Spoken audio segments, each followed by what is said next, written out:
Bangunan gedung pasar rakyat Desa Betung, Kabupaten Pali yang dibangun tahun 2018 terbengkalai dan belum difungsikan.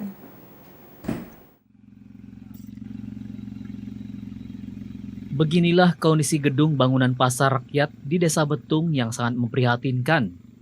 Bangunan gedung dipenuhi semak belukar dan sebagian gedung mengalami kerusakan.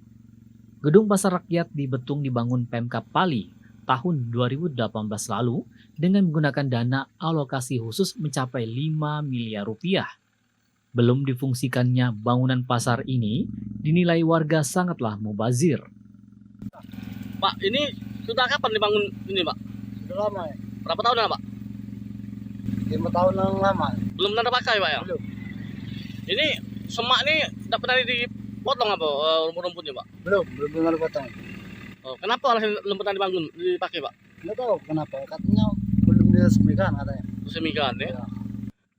Saat dikonfirmasi, PLT Kepala Disprendak Kabupaten Pali Teguh menjelaskan, pihaknya berupaya memfungsikan gedung pasar rakyat dengan beberapa tahapan, seperti diplomasi ke masyarakat desa, membuat SK tugas revitalisasi dan mengajukan anggaran revitalisasi gedung pasar sehingga dapat cepat difungsikan. Muhammad Rusniawan, TVRI Sumatera Selatan melaporkan.